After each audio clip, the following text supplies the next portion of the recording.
Bonsoir cher bien-aimé, j'espère que tu vas bien. Alors dans cette vidéo, je voulais vraiment parler de c'est quoi les signes qu'une relation te traîne en enfer. Alors vous comprendrez que c'est pas vraiment que la relation va t'amener en enfer comme telle, mais simplement que tu vas vivre l'enfer sur terre en fait.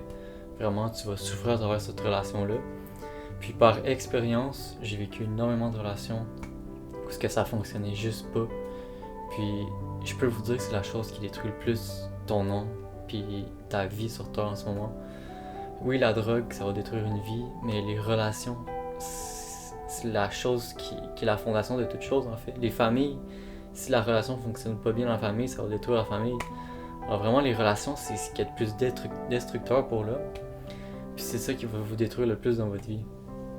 Alors c'est important de faire très attention à les relations, surtout les relations entre hommes et femmes. Je dirais que c'est les relations les plus dangereuses. Puis c'est ceux-là qui vont vraiment te nuire beaucoup. Alors, les 12 signes sont ici. Tout d'abord, c'est que tu n'as pas la paix dans ton cœur. Ça, c'est le gros signe que je ramène tout le temps aux personnes. Si Dieu n'est pas avec toi dans ta relation, tu n'auras pas la paix dans ton cœur. Dieu, c'est lui qui te donne la paix dans ton cœur quand il est avec toi. Vraiment, ça, c'est le plus important ici. Puis moi, à chaque fois que j'avais une relation qui fonctionnait pas, une relation qui menait à rien, j'avais pas la paix dans mon cœur. Puis les autres signes vont un peu fonctionner avec ça aussi. Numéro 2, c'est qu'elle t'aide pas à avancer. Une relation qui t'aide pas à avancer, qui te cause plus de stress, qui te cause plus d'ennui, on se cachera pas que ça amène à rien, que ça va te mener en enfer, ces choses-là. La relation est pas supposée te traîner en arrière, elle est supposée te propulser de l'avant même. Numéro 3, ben comme je dis, c'est pas parce que la relation t'aide pas à avancer qu'il faut nécessairement la couper.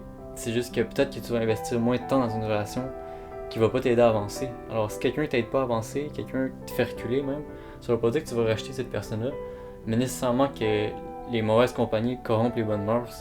Alors tu vas pas investir tout ton temps dans une relation qui te mène nulle part. Numéro 3, la relation suit des cycles, donc il n'y a pas de stabilité. J'ai vu ça souvent dans mes relations, où il y avait des cycles, que des fois ça allait bien, puis la semaine d'après ça allait terrible, l'autre fois ça allait bien, l'autre fois ça allait terrible. C'est un très bon signe en général que ça va mener nulle part, puis ça va te mener en enfer en fait. Parce que la relation, oui, elle va pas tout le temps aller bien, elle va pas tout le temps aller mal, mais faut qu'il y ait une certaine stabilité. S'il n'y a pas de stabilité nullement, que ça va tout le temps bien, tout le temps pas mal, ça c'est juste une montagne russe, c'est un très mauvais signe. Numéro 4, c'est qu'il y a de la manipulation.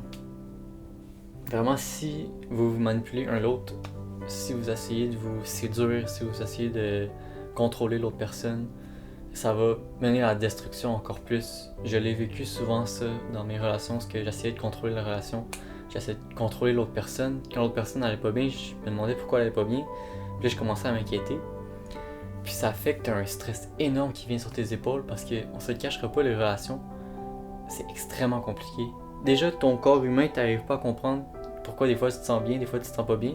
Si tu essaies en plus de ça de contrôler ton partenaire ou ton ami, peu importe, ça va être terrible, je vous l'assure.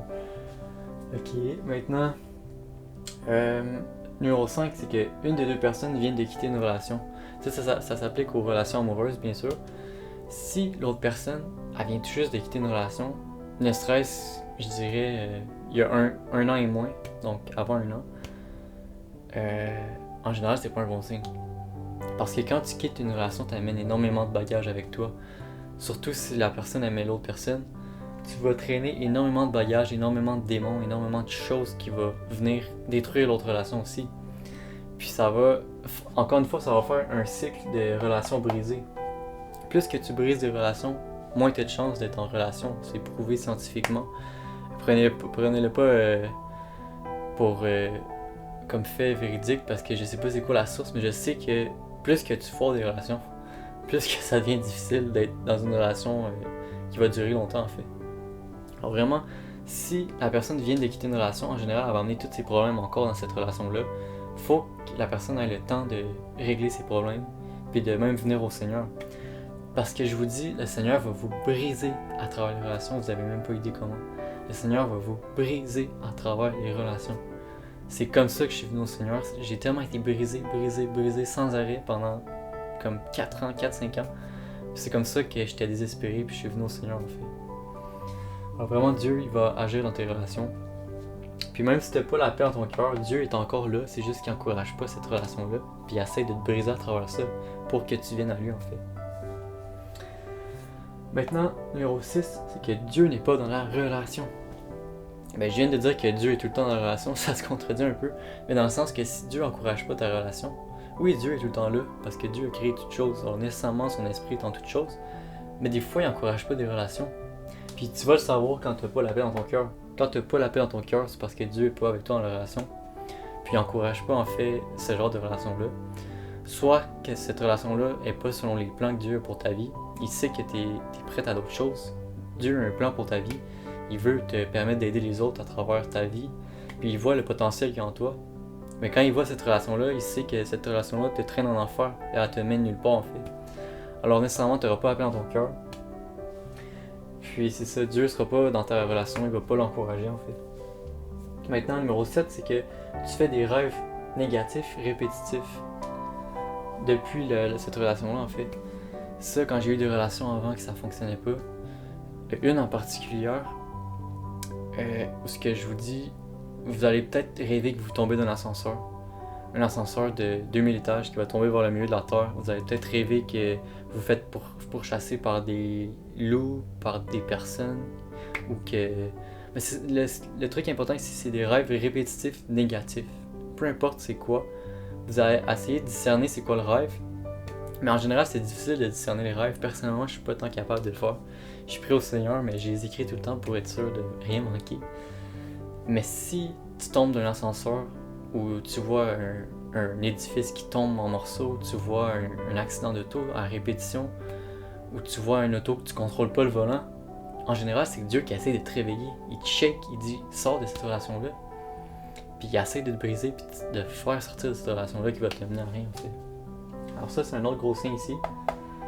Numéro 8, c'est que tu n'as plus le contrôle de tes pensées. Ça peut sonner fou, mais quand tu es rendu loin dans une mauvaise relation, quand tu es rendu loin dans le tunnel qui te mène en enfer, je vous dis à un certain moment, vous allez perdre le contrôle de vos pensées. Moi, ça m'est arrivé dans une relation en particulier, encore celle que je faisais des mauvais rêves. Ce que je vous dis, vous n'aurez plus le contrôle de vos pensées. Vous allez commencer un peu à devenir fou. C'est un peu plate à dire, mais c'est ça qui va arriver. Puis quand t'es rendu là, c'est vraiment signe qu'il commence à être tard dans ta relation. Faut que tu sortes. Même si c'est pas ce que tu souhaites, même si ça te brise. Prie à Dieu. Je vais chercher la face du Seigneur. Le Seigneur a dit, celui qui me cherche ne me trouvera pas, sauf s'il me cherche de tout son cœur. Puis quand Dieu va tellement te briser dans les relations, tu vas chercher Dieu de tout ton cœur. Puis c'est là que tu vas le trouver. Numéro 9. Tu ne dors plus bien la nuit, ou presque plus. Si la nuit, tu n'arrives plus à dormir, ou la nuit, tu dors même plus, tu dors des 3 heures par nuit, puis ça te fatigue, puis en plus de ça, tu n'as pas le contrôle de tes pensées, puis quand tu arrives pour dormir, tu as toutes ces pensées-là qui viennent te tourmenter, en fait. C'est vraiment signe que tu commences à avoir des démons à travers ça, tu commences à avoir des mauvais esprits à travers cette relation-là. Puis je vous dis, quand vous vous unissez avec quelqu'un, vous allez attraper tous les démons, puis les problèmes, les bagages, les mauvais esprits, les mauvaises habitudes de l'autre personne. C'est pas pour rien que quand tu es avec une personne, tu commences à devenir comme l'autre personne, tu commences à penser comme l'autre personne, tu commences à vouloir plaire à l'autre personne, tu commences à avoir les mêmes activités que l'autre personne. C'est parce que la Bible dit, ceux qui s'unissent ensemble vont devenir une seule chair, pas un seul homme, mais ils vont devenir pas mal une seule personne, les deux ensemble. Alors c'est pour ça que les relations, c'est extrêmement destructeur. Je vous dis, si vous vous unissez avec quelqu'un, si tu t'unis avec une prostituée, comme il dit dans la Bible, tu vas devenir comme une prostituée. Je veux pas être méchant avec je juge personne, je dis simplement des faits ici. Si tu t'unis avec une personne qui est dans la misère, qui est dans des tourments, puis qui essaie pas de s'en sortir, tu vas souffrir dans les tourments de cette personne-là. Je sais que c'est triste, mais c'est ça. Fais attention avec qui tu t'unis. Puis quand tu veux t'unir à quelqu'un, prie au Seigneur plus que n'importe quoi, parce que les relations, c'est ce qu'il y a de plus destructeur, je vous le dis. Maintenant, numéro 10, vous essayez de vous contrôler un l'autre.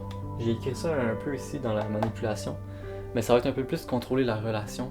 Vraiment, si tu essaies de contrôler les choses, puis tu essaies de faire fonctionner les choses, puis tout va mal, tu es dans des mauvais cycles, Ça suit des cycles de rupture, des cycles de haine, de jalousie. Puis en plus de ça, tu essaies de contrôler tout ça. C'est signe que tu dois vraiment step back puis sortir de cette relation-là. Maintenant, comme je dis, il faut faire attention à ces signes-là. Si tu es marié, je dis à personne de quitter un mariage. Il faut que vous persévérez, surtout si vous avez des enfants. Je dis à personne de quitter quelconque relation. Je dis simplement des signes qu'il est peut-être temps que vous quittez une relation. Mais le meilleur, c'est de prier à Dieu puis faire confiance. Donc, je suis pas quelqu'un qui est là pour vous dire de quitter quoi que ce soit, mais je suis là pour vous aider à réfléchir à travers tout ça.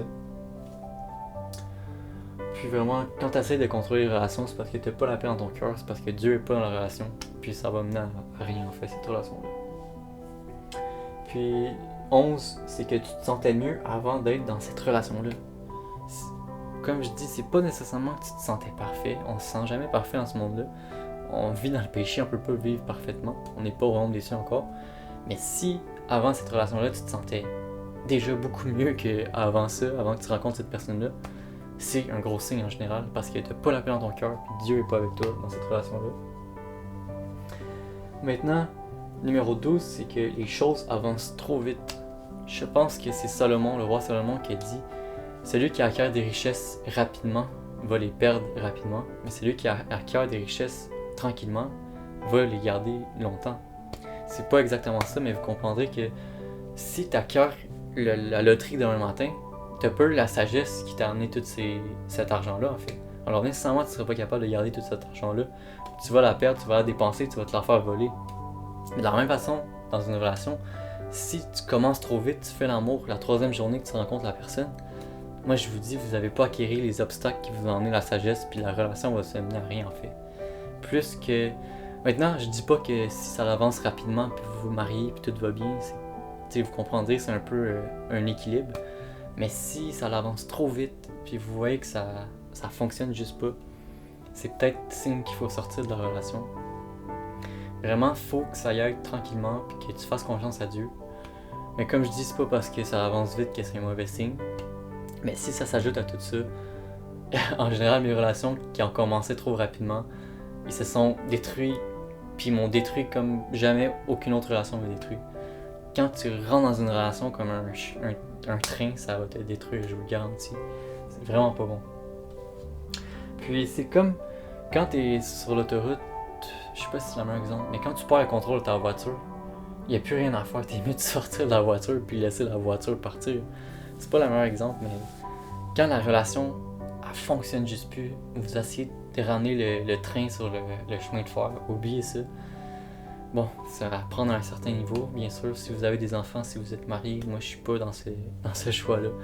Mais vous comprendrez qu'il y a une relation, surtout pour les jeunes adolescents, parce que vous voyez que vous avez d'autres choses de plus importantes à faire, vous avez vos études, vous avez votre travail, vous avez votre maison à gagner, vous avez, je sais pas, vous avez besoin de gagner votre métier, peu importe. Il y a des relations comme ça que c'est juste à mettre de côté. Alors je pense que ça fait le tour. Vraiment, j'avais sur le cœur de faire une autre vidéo un peu dans ce genre-là parce qu'il y a énormément de personnes qui souffrent dans les relations. Puis c'est les vidéos qui font le plus de vues sur ma chaîne YouTube. Puis je sais c'est quoi être dans une relation qui fonctionne pas. C'est carrément être en enfer sur terre. Moi je vous dis, tu souffres comme rien d'autre peut te faire souffrir. C'est comparable peut-être à dans la drogue. Puis je sais pas, j'ai jamais été vraiment dans la drogue. Mais je sais que c'est extrêmement destructeur de relations. C'est pour ça que je voulais vous donner d'autres conseils là-dessus. Alors, comme je dis, regardez pas juste ça puis quittez une relation. Je vais me sentir mal si vous faites ça. Allez voir d'autres vidéos, allez voir, conseillez-vous à d'autres personnes. Mais conseillez-vous au roi des rois, le Seigneur. Maintenant, Dieu, je sais que je vais faire un petit peu l'évangélisation à travers tout ça, parce que j'ai pas parlé beaucoup de Dieu. Mais beaucoup de personnes croient en Dieu. Puis dans la Bible, il dit même les démons croient en Dieu. Mais Jésus-Christ, il n'y a pas beaucoup de personnes qui croient au Jésus-Christ. Puis le Seigneur, c'est lui qui est venu me chercher dans le plus profond. Quand j'étais au plus profond de ma vie, que j'avais plus aucun espoir, aucun but de vivre, que je voulais vraiment arrêter de vivre tellement je souffrais à cause de relations, à cause de tous les problèmes que j'ai accumulés, à cause de tous les péchés qui étaient venus détruire mon âme. Le Seigneur est venu me chercher dans les ténèbres. Le Seigneur a dit, Dieu a dit, Car Dieu a tant aimé le monde qu'il a envoyé son Fils unique afin que quiconque croit en lui ne périsse point mais qu'il ait la vie éternelle. Alors la Bible dit clairement qu'on est voué à la perdition, on est voué à périr. Puis Dieu a envoyé son Fils unique pour nous sauver de toutes ces choses-là. Puis vraiment, la seule chose qui va vous sortir de tous ces problèmes-là que j'ai derrière moi, c'est le Seigneur. Je vous le garantis. Priez dans votre chambre, faites confiance à Dieu. Dis Seigneur, révèle-toi en moi, je sais pas t'es qui, je te connais pas, mais je sais juste que t'es l'an zéro, t'es la référence pour l'humanité au complet. Je pense que je peux te faire confiance dans ma vie. C'est toi qui as créé l'univers, c'est toi qui as créé toutes choses. Puis je pense que t'es capable de contrôler ma vie, contrôler mes relations, puis me guider dans mes choix. Alors vraiment, le Seigneur, c'est lui que tu peux faire confiance en toutes choses. Car Dieu a tant aimé le monde qu'il a donné son Fils unique, afin que quiconque croit en lui ne périsse point, mais qu'il ait la vie éternelle. Alors, t'es sur cette vidéo-là, c'est pas un hasard. Dieu connaît toutes choses. Tu peux pas respirer sans que Dieu mette une respiration en toi. Tu contrôles pas ton cœur, tu contrôles pas ton corps, tout se contrôle tout seul à cause de Dieu. Alors vraiment, bon restant de journée à toi, sois béni et amen.